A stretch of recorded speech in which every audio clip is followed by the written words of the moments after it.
Welcome into another edition of the Appalachian Wireless Sports Overtime. Lauren Cash once again filling in for Jamie McCracken, who was in Frankfort covering the girls and boys All-A state tournaments. We'll get to that here in a second. A loaded show tonight, Lauren. Yeah, you guys are going to have to deal with me for the second straight week Friday. I'm sorry, but I promise Jamie will be back. 4 coverage teams in action today in Frankfort, trying to get to the semifinals tomorrow. And what a way to start things off with a record performance from Harlan's own, Jordan Brock, whatever, I can't talk already. She had 18 points Wednesday morning to help lead the Lady Dragons to the quarterfinals over Bracken County. What would she do today in round 2 versus Frankfort?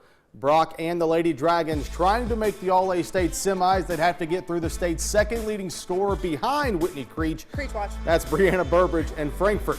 This game mostly about Brock. She unloaded, let it begin, goes left, pull-up jumper.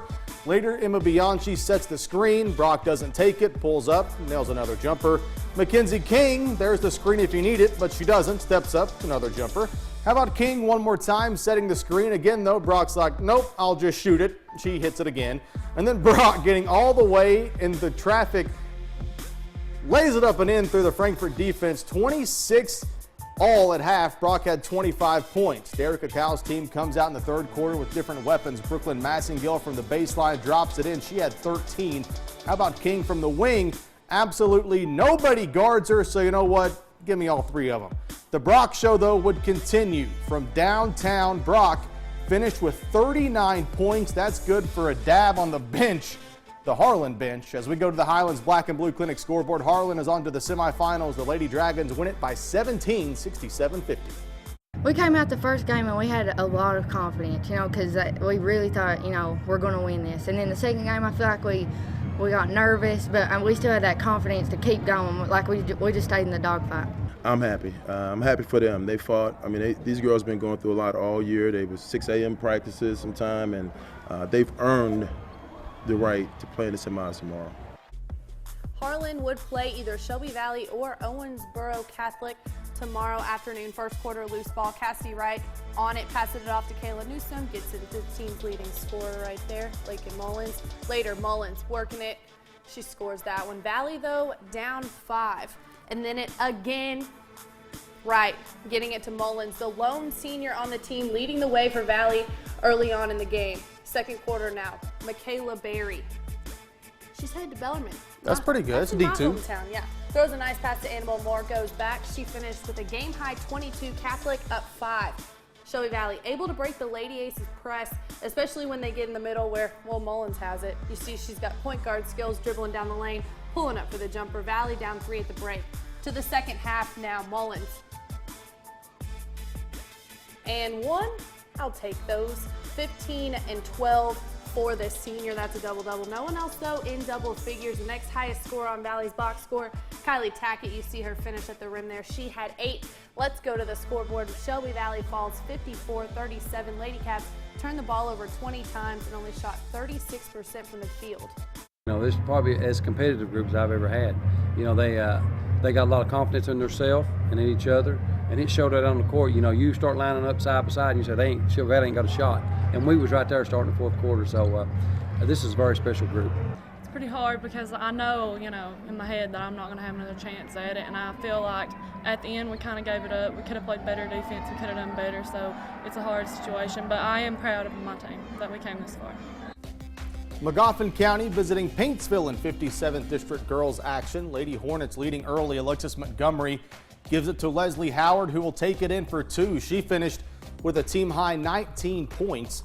Lady Hornets with the ball again, and they'll give it to Allie O'Hare. She gives Magoffin County the 5-point lead with a turnaround jumper. Lady Tigers, though, aren't giving up in this one. Sonia Williams, the rebound, quick pass to Presley Chirico, and Chirico will trim the deficit to 3 with the fast break bucket.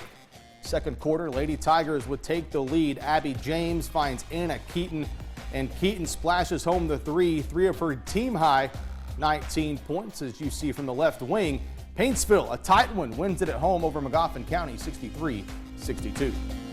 Hashtag Creech Watch. There she is. Jenkins Lady Cavaliers welcoming in the Pikeville Lady Panthers. Lexi Stambaugh knocks the ball loose here, gets it up to Whitney Creech, and, well, she does what she does, Josh. Drives it straight to the hoop. She had 24 at the half. Lady Cavs up 3 at the break. Pedestrian. To the third quarter we go. Emily Rose in the corner. She extends the Jenkins lead out to 6. Rose finished with 6 points on the night. Then Pikeville, though, started to take advantage of their size in the paint. Leslie Stewart having her way. She finished with a team-high 23. Jenkins clinging to a 2-point lead. Creech jumper. What can you say at this point? She's Hashtag Creech watch. Yes, that's exactly what you say. 39 for Whitney Creech. Pikeville's inside game was working, and so was their outside game. Savannah Nunemaker from the wing. Give her 21 on the night. Let's go to the scoreboard. Pikeville just too much down the stretch for Jenkins. 71-53 the final. Whitney Creech now 110 points away from breaking the all-time scoring record. That's still pretty amazing. It's absolutely amazing. Coming up on the show, more All-A-State tournament coverage from our state's capital. Yeah, we've seen and heard from the girls, but on the boys' side, Cordia and Morgan County each looking to advance to tomorrow's semifinal round.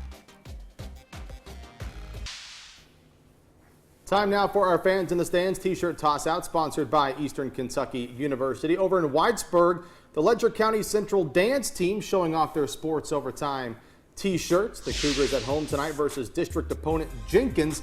Highlights of this game in just a bit. Our Fans in the Stands, sponsored by Eastern Kentucky University. We've already seen highlights from the girls All-A-State tournament, but the 2 teams from the area were still playing in the boys tournament. Yep, up first, Cordia trying to keep its run alive in Frankfort. Roderick Rhodes and the Lions taking on University Heights. AJ Chisholm, his 94-year-old great-grandma died today, and he posted on his Facebook, this game is for her. And early on, Chisholm in transition, well, he goes right to the cup. But boy, you know, he had 19 last night, but he had some help tonight. Malik Henry, strong take. Lions start the game on a 9-0 run. They led by 6 after 1. Second quarter, Anthony Nelson showing off that athleticism, but he gets a little technical foul for that antics after the basket. U-Pike top play contender. This team, though, kept its composure. Nelson, realizing he deserved it, off the miss there. Nelson, just nasty reverse. Whew. That was nice. Take another look. Nelson, those lanky arms. He didn't even look. He just felt the court. Didn't need to. Knew where it was. Cordia leads by 12 at the break. Nelson finished with 20. Third quarter, Nelson to Chisholm. Rackham. That's a 3-ball. He goes for 13.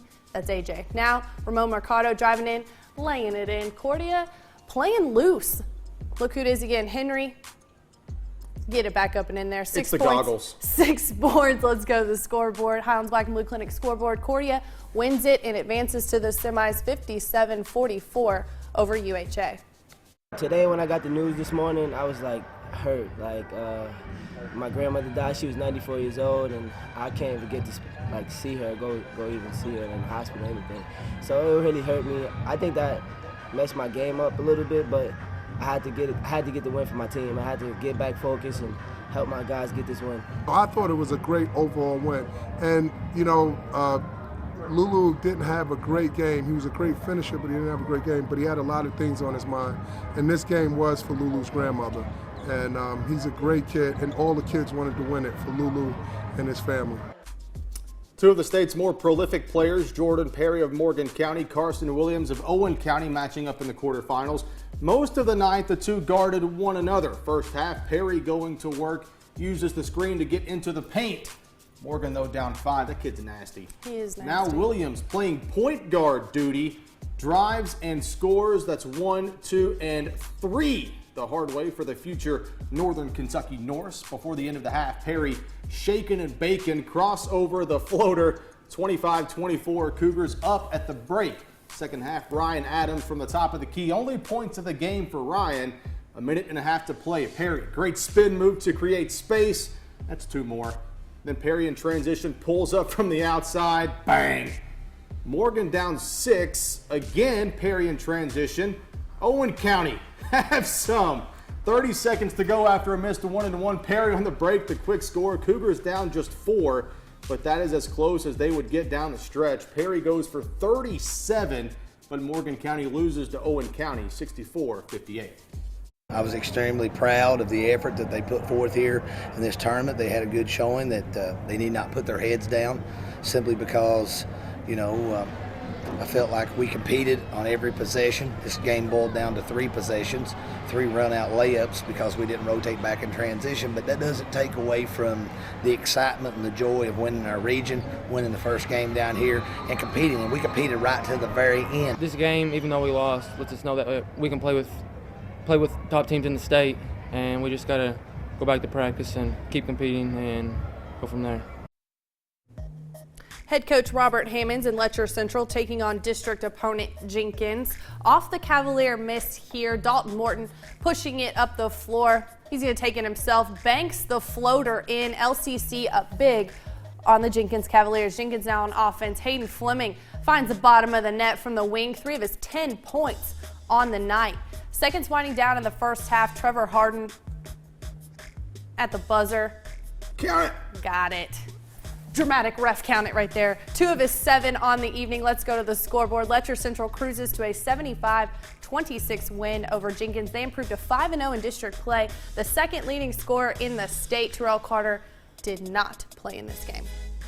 Getting some rest. Jason James and the Sheldon Clark Cardinals visiting the Hazard Bulldogs. Bradley Dalton gets around the defender, stops and pops in the lane. Cardinals lead by 2 early. Now on the run, Ethan Osborne lobs it up backside to David Cantrell, lays it up off the glass and in. Lead now up to 5. At the other end, Blake Nidifer drives baseline, flips it up, flips it in for 2. Bulldogs just down 3. Dalton played really well in this one. Drew Hatfield spots him open in the corner. You know what he does with it. Drains the open tray. Lead back out to 7. Nidifer, though, answers with a 3 of his own at the other end. Assist goes to Griffin Wells. Deficit trimmed to 4. UPike top play contender. First quarter winding down. Wells drives. Throws it up on the run. Gets a little help from the rim. Count it, though. Bulldogs win this one in overtime over the Sheldon Clark Cardinals 75-71. More to come on the Appalachian Wireless Sports Overtime, including a look ahead to tomorrow's big matchup in Kansas between the Jayhawks and Kentucky. Yes, but first a 56th district doubleheader game between Estill County and host Powell County. A big 56th district doubleheader going on up in Stanton tonight. The Powell County Pirates and the Estill County Engineers. The Pirates trying to maintain their perfect district record. Well, it was Western night for the student section at Powell County, hoping the Pirates lasso a big district win over Estill County. Clever. Scoreless game midway through the first quarter, but Joe Benton changes that. The 8th grader knocks down the corner 3 ball. Later in the quarter, Powell County's Adrian Williams off the mark on the jumper, but Trevor Markham ends up getting the putback. Pirates up 1. More from Powell. Austin Napier collects his own miss, goes back up for 2, give Powell County the 3-point lead. Pirates staying on the attack. Williams slashes down the lane, hangs it, hits it. It's a 7-point cushion for the home team, but back comes Estill County. Caleb Bonney, the layup plus the foul. Free throw puts the Engineers within 4, but Pirates just too much in this one. Let's go to the Highlands Black and Blue Clinic scoreboard. Powell County takes down Estill 43-36. How about the girls' game? Head coaches Brian Hall of Estill, Ken Jones of Powell County matching wits tonight. Destiny Peck for Powell County. The nice pass to a cutting Shayla Linden lays it home to put the Lady Pirates up 2. Then it's Linden with the pilfer. Watch this fake and finish at the other end. Oh! Powell jumps out to a 4-0 lead. Estill fighting back. Taylor Young creates some space, pulls up, gets the friendly roll. Lady Engineers down 3 at that point. More from Estill County. Sydney Danier misses in the lane, but Mackenzie Flynn there for mop-up duty and the harm. Free throw ties the game up early. Back comes Powell. Peck muscles it up for 2 of her game-high 26. And the Lady Pirates squeak out the district win 53-52 over the Lady Engineers. The Johnson Central Lady Eagles hosting the Sheldon Clark Lady Cardinals tonight over in Paintsville. Lady Cards, Hope Lafferty brings it up straight up the middle, adding another 2 to the scoreboard early in the third. Cardinals looking for another 2, but the Eagles, Allie Mae steals it, takes it all the way, making their lead even bigger. Johnson Central up 19. A pass to the Lady Eagles, Jayla Spurlock right here. Give them another 2 points, Josh. Late in the third quarter, and Here they go again. Josh is in charge of points. Passing it around, Ashley Belcher to Spurlock, Lauren Preston She knows what to do with it. She sinks it. Let's go to the scoreboard. Johnson Central wins it big over Sheldon Clark, 56-20. Down in Corbin, a little 13th region basketball at Lynn Camp. Corbin made the 5-mile bus ride to take on the Lady Wildcats. Ooh, what a car ride. Fourth quarter, Lynn Camp up 5, but off the missed free throw, Sarah Beth Price gets the putback. Points for Corbin. On the other side, Brooklyn Bryant drives, finds Keisha Brock wide open in the corner. That's her favorite spot. She drains the 3. Then Mackenzie Grant working on the post, drops it in for 2. Lady Wildcats up 4 with under a minute to play, but Harley Grubb for Corbin. The nasty pump fake and drive slices through the zone. It's a 2-point game. Then Candace Gully draws an extra defender, finds Grubb open backside, but Lynn Camp would get the huge win, 50-48 over Corbin. This is Andrew Reedy. We're with Corbin Goon Squad, and we wore our PJs for WYMT.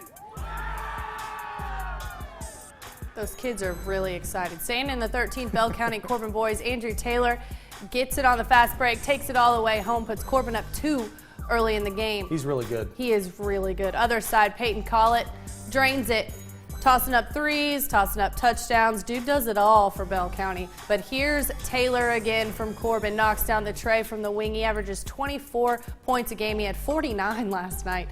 Zach Parton for Bell County draws the zone, finds a Victor Morris outside, and if you leave him that open, that's what's going to happen. Corbin, though, we don't need inside out. We just need inside. Zach McGuett off the inbounds. Let's go to the Highlands Black and Blue Clinic scoreboard, 64-54. The final. Corbin wins it over Bell. Far cry from the 103 they scored last night. Much more to come on the Appalachian Wireless Sports Overtime. But as we go to break, here is this week's Alice Lloyd College Boys and Girls Mountain Top 10s.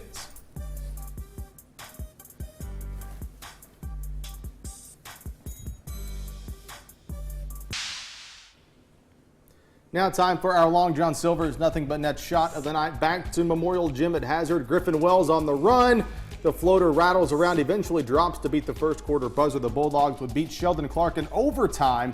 Griffin Wells are nothing but net shot of the night. Time now for our Saturday slate, sponsored all season long by Union College. We get you set for tomorrow's action on the hardwood and in some cases the football field, but tomorrow it is basketball. The Kentucky Wildcats knew there were 2 players they could count on each time out, but entering tomorrow's road game at Kansas, they may, Lauren, have found a third weapon. Maybe. In Wednesday's win over Missouri, junior Derek Willis from Bullet East had a breakout performance, scoring a career-high 18 points and grabbing 12 rebounds. Head coach John Calipari says he didn't care how Willis gained confidence. He's just happy that he did. I think it's his girlfriend. I think she's really doing it for him. Somebody said, Derek said, I said, I don't care who helps him, just play better.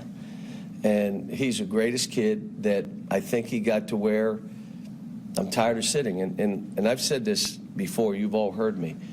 At Kentucky, you only need one really good year. You don't have to worry how you played as a freshman or a sophomore. Just you need one really good year. And right now, he got an opportunity because some guys backed up. If those guys had stepped up and kept playing, maybe he doesn't get that. Coach Cal giving Derek Willis's girlfriend a seal of approval right there. Also going on tomorrow, the semifinals of the boys and girls All-A state tournaments up in Frankfort. The girls games look like this. At noon, the Harlan Lady Dragons will play the Lady Aces of Owensboro Catholic, and at 1:30 p.m. Newport Central Catholic will play the Lady Tigers of Murray. The boys semis look like this. Game 1 at 6 o'clock tomorrow. The Cordia Lions will meet the 3-time defending All-A state champion Thoroughbreds of Newport Central Catholic. And at 7:30 tomorrow, Owen County will play more than likely Murray. The Tigers lead Greene County late in that quarterfinal matchup going on right now. Well, that does it for this show. But Lauren, there's quite a bit coming up tomorrow, is there not? Yes, you're kind of right. More coverage from the All-A in our state's capital, and we have already mentioned Kentucky. We'll also have highlights from Union College, as well as several high school games around the area, and a new Sports Overtime Rewind. Including hashtag Creech Watch. Creech Watch. I'll be there. We will both be back tomorrow. Same set, a little bit different time, 11:20 though, right here on YMT. Thank you for watching. Creech Until Watch. tomorrow. Hashtag Creech Watch. Good night. Hashtag Creech Watch.